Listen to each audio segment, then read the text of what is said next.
Sepanjang sejarah umat manusia, pesan-pesan ilahi seringkali diselimuti misteri. Nabi, Mesias, atau dengan nama mana saja Anda memanggil mereka, sering dianiaya dan ditindas. Ajaran mereka dikaburkan. Tapi, bagaimana kita membedakan yang benar dari yang salah?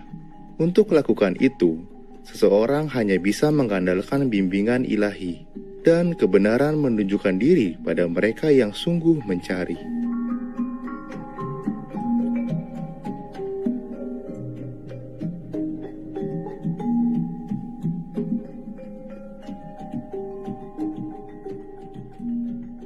Hari ini, mari kita lanjutkan mengungkap lebih banyak mengenai nubuat-nubuat fenomenal dari Prabu atau Raja Jayabaya tentang kedatangan Ratu Adil sebagaimana ditemukan dalam Serat Jangka Jayabaya, Kitab Ramalan Prabu Jayabaya, oleh pujangga keraton terkenal Pangeran Wijil ke-1.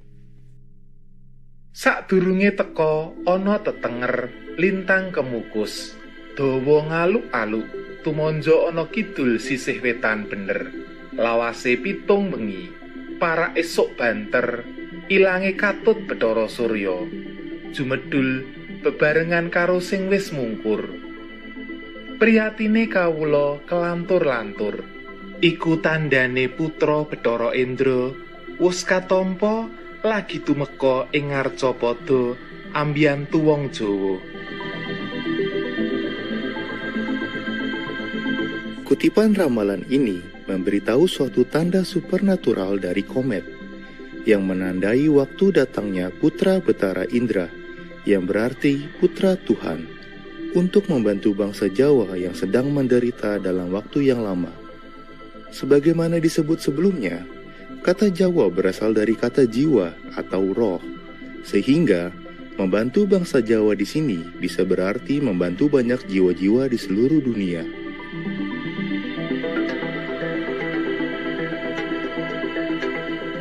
Ratu Adil adalah sang juru selamat untuk semua umat manusia, bukan hanya satu negara. Menurut ramalan tersebut, sebuah komet akan datang menuju bagian selatan timur atau tenggara, dan setelah 7 malam akan hilang saat matahari terbit dan sang juru selamat datang dari surga ke bumi. Juga, beliau akan datang ketika penderitaan manusia masih ada. Sungguh menakjubkan menghubungkan bait ini dengan kehidupan Mahaguru Qinghai.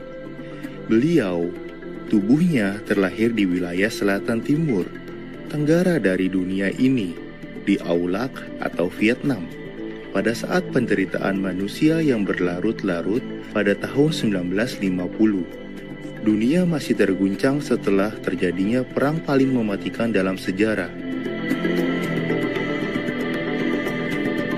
Perang Dunia Kedua. Dan ketika tahun 1950-an dimulai, masih ada peristiwa yang memilukan lainnya seperti Perang Korea dan Perang Vietnam, kelaparan di Cina, dan lain-lain.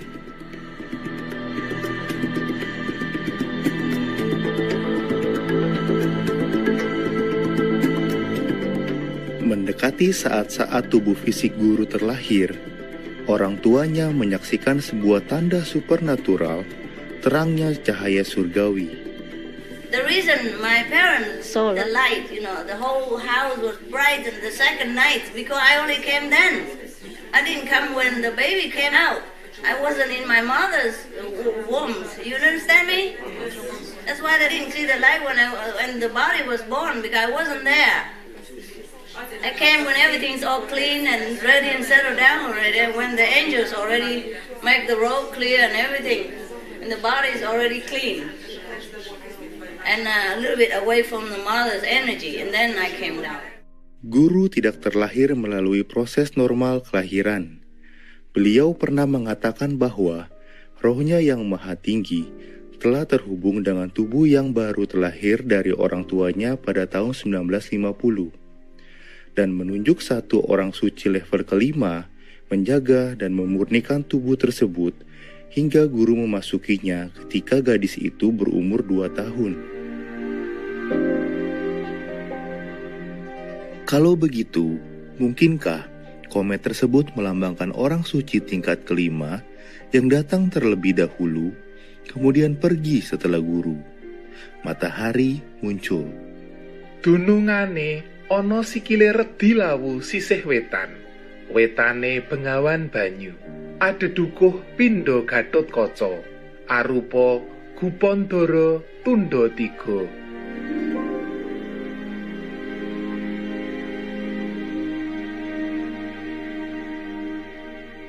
Bait berikutnya menggambarkan tempat yang ada hubungannya dengan Sang Juru Selamat, perbukitan Gunung Lawu.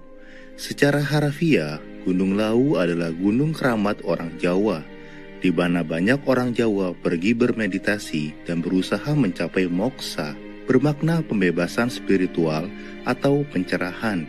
Mungkin Prabu Jayabaya sedang melihat penerawangan batinnya pada salah satu tempat gunung keramat di mana Sang Juru Selamat bermeditasi, atau pondok Jerome kecil di mana beliau tinggal pada masa kecilnya, di gunung samping sungai di mana ibunya sering memandikannya waktu kecil, seperti yang guru pernah ceritakan kepada kita beberapa tahun lalu. Cho nên là chiến tranh thì gia đình phải di tản lên núi để ở. Mẹ tôi và chị tôi đi bán những cái rau củ quả trồng ở trong vườn, ở trong cái núi đó. Cứ 1-2 giờ sáng á, tức là nửa đêm á, thì gánh nhau đi xuống dưới bán, thì lúc nào cũng mang theo một cái mỏ bằng tre để gõ cho những cái con vật ở trong núi nó không có sợ nó chạy. Ví dụ như con cọp, con beo, con heo gì đó. Về trên cái đoạn đường về tới gần nhà thì mỏ vẫn cứ gõ chốc như thế, gõ hoài. Mà chị tôi thì mới có 2 tuổi. Mà nằm ở mới nghe tiếng mỏ đó, mới nghe mẹ về mừng lắm, mới bò ra mà mới 2 tuổi đã biết đi gì nhiều đâu, mới chập chững thôi. Bò qua một cái cây cầu bằng tre, một cầu bằng tre, một cây chiếc tre như thế này bằng cỡ tay mình đó, mà bò qua.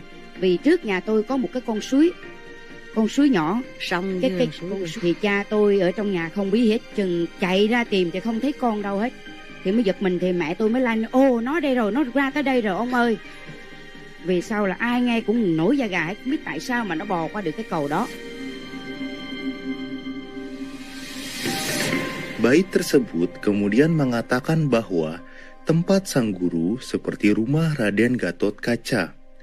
Seperti Anda lihat, saya, Gatotkaca, terdapat tanda bintang di dada saya, menyimbolkan cahaya surgawi.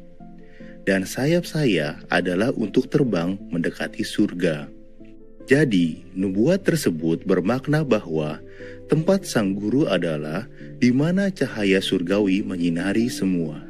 Sudah berulang kali, Maha Guru Jinghai menetap di daerah pegunungan berbagai negara, seringkali di daerah dekat sungai.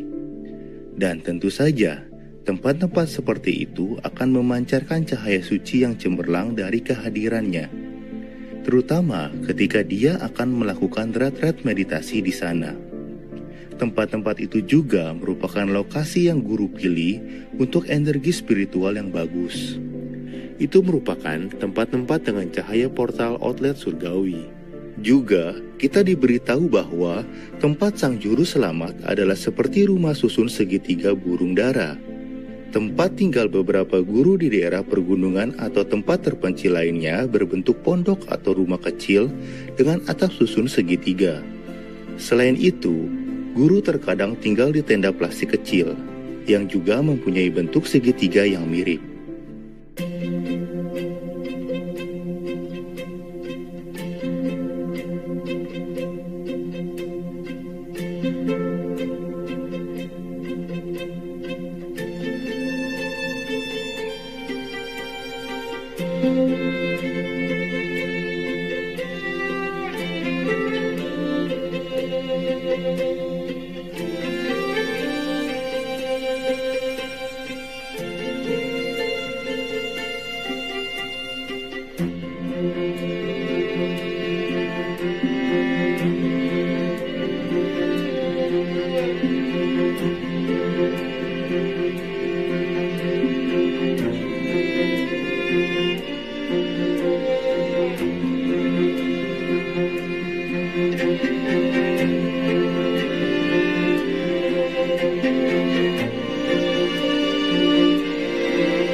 Pemirsa baik hati, kita akan kembali setelah sebuah pesan singkat. Tetaplah bersama menyaksikan Supreme Master Television. Para pemirsa yang mulia, salam jumpa kembali di acara kita.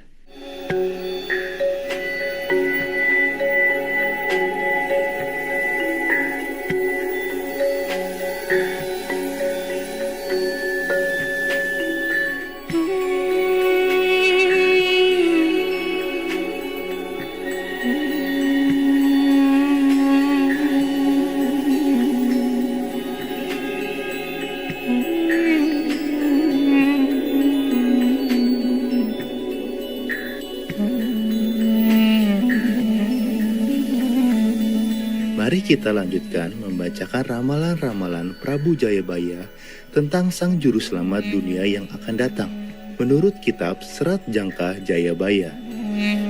Kaya manungsa asring anglaledo, apa parap pangeraning perang, tan peksa anggone anyenyandang, nanging bisa nyembadani ruwet rentenge wong sak pirang-pirang. Bait ini memberitahu kita bahwa Sang Juru Selamat seperti manusia yang sering menarik orang lain. Sepanjang hidupnya, dimanapun beliau berpergian, banyak orang merasakan sesuatu yang istimewa tentang Maha Guru Qinghai. Dari para gurunya di sekolah dasar, sampai orang asing selama perjalanan sucinya di India.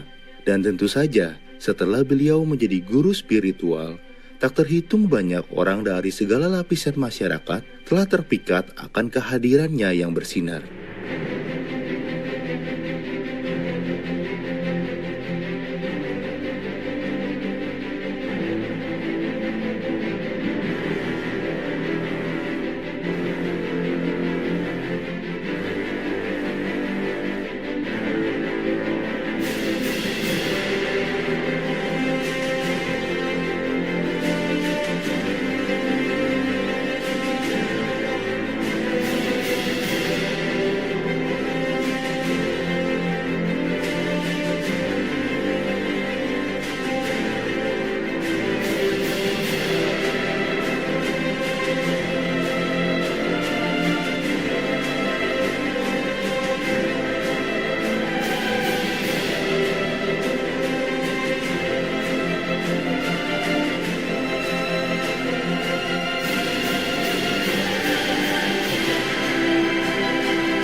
was always top class, and all the teachers loved me a lot and respected me a lot. Somehow they feel respected, not just love.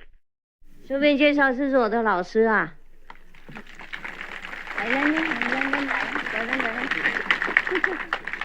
这是我的小学的老师，其中一个，现在变同修，好宠爱啊！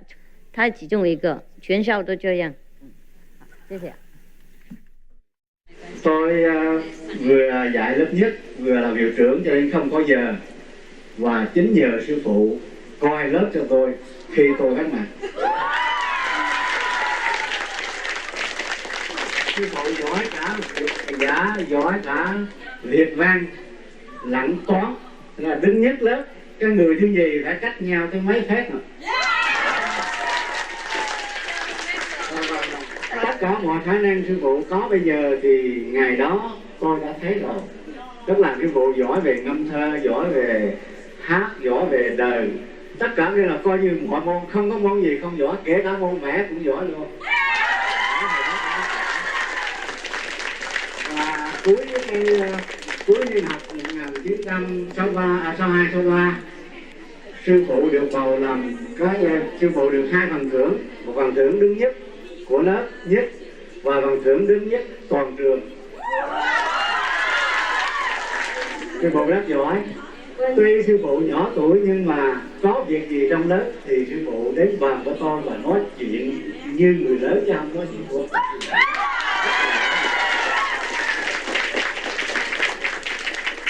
I have so good memory. I don't remember all this. Still my teacher. I have to respect him. Very happy to see him. And naughty. Everybody want to come and take me home, to worship and to offer. In India, they respect monks and nuns so much. They call them saints. Yeah, but I don't know. They are not always kind to other monks and nuns. It's just to me. I have to always refuse, because I don't like to be worshipped. I just go around and I'm just an ordinary person. And sometimes people even bow to me, They prostrate in front of me. I was so scared.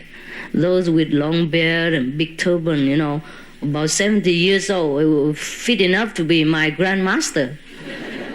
And I told you already, the Dalai Lama was always very kind to me, Especially every time I saw him, he spotted me in the crowd. He said, hello, come here. And then he always gave me some of the precious medicine that he made himself. I saw that I was the only one that he ever gave personally medicine like this. Many people saw my auras also. So sometimes, even if I went out somewhere and I dressed very, poorly, even some police, Yes, Master. So sometimes they show a lot of respect because of the aura, okay? Oh, yes. That's why many of your brothers and sisters go gaga over me, because they saw, okay? Yes, Master. Some say, some don't, yeah? 请问师父，为什么我会看到师父全身都发光？因为我有光嘛，简单。在这里有光啊，那就有了啦。And if your heavenly eyes open, you can see light around us right now. Anyone see? Thanks a lot. Yes? Okay, good. Yes, good. First time seeing me? Thank you. First time he saw me and he sees light around this physical being already. Can you imagine how it is like inside? When you even can radiate light outside. So be that person. It's in you. You can do that. I can see the aura. You did? Yeah, it's like it's just automatic. blinding. I just feel like I can't even look at you. I just feel like you're so bright. Yeah. It's just. I'm sorry, I cover myself. Baris berikutnya mengatakan bahwa sang juru selamat adalah ditakdirkan sebagai pangeran kesatria, yang berarti bahwa beliau seorang pemimpin pemberani dan yang berjaya, datang untuk mengakhiri penderitaan para makhluk yang tak bersalah. We have to work now, day and night. We cannot escape. Okay, we have to work. You can see the world is in such a shape, right? Yes. If we don't work, who will? We must win.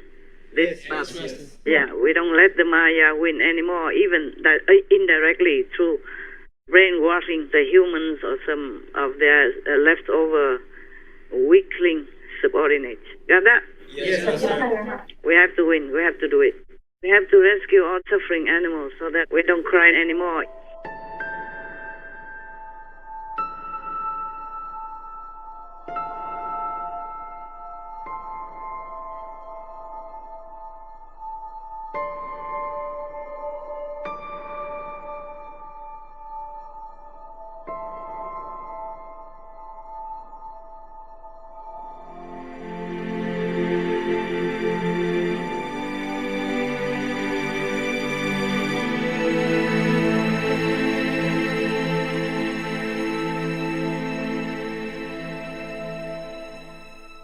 Ramalan yang juga mengatakan, walaupun penampakannya sangat sederhana, Ratu Adil mampu mengatasi kerumitan dari banyak orang.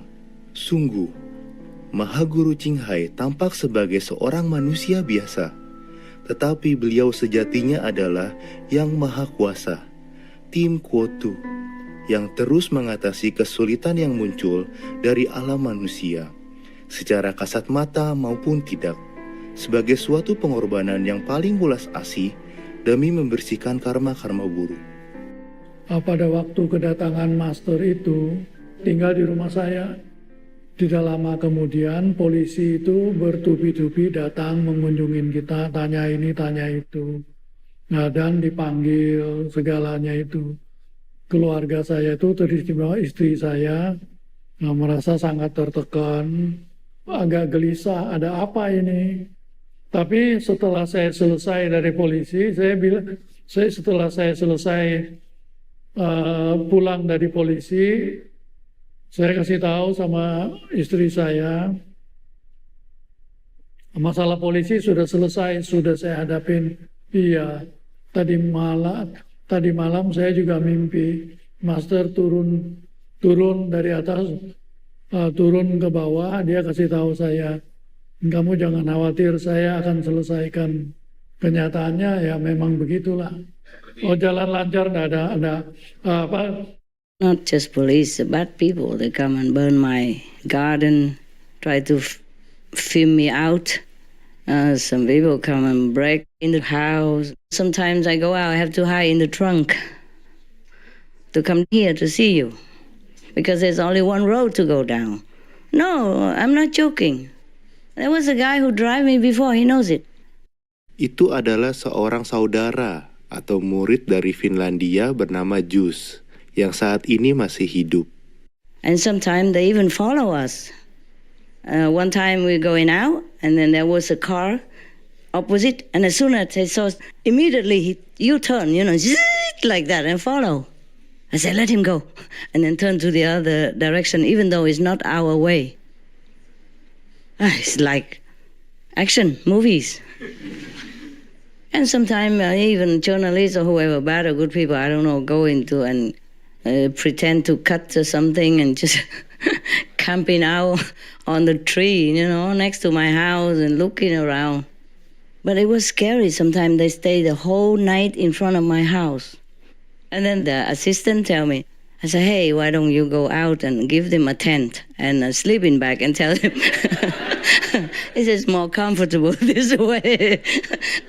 Even though I was so traumatized, but I still can manage to make the joke. Otherwise, I don't want them to be too scared. You see what I mean? I don't know how I still live. But some people would have a nervous breakdown, if it continue like this. But I guess I'm a tough guy, eh? Look at me. See that? Muscle all over.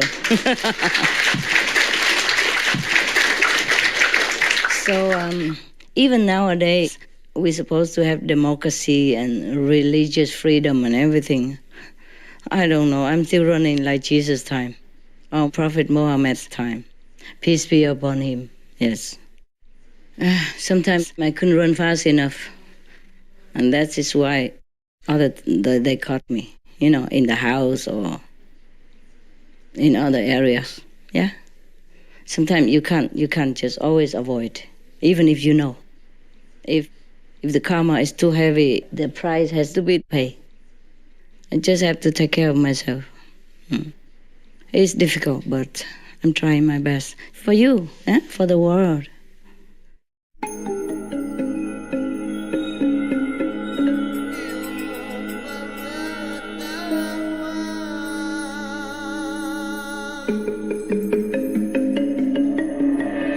Terima kasih pemirsa berwawasan telah bergabung dengan kami hari ini.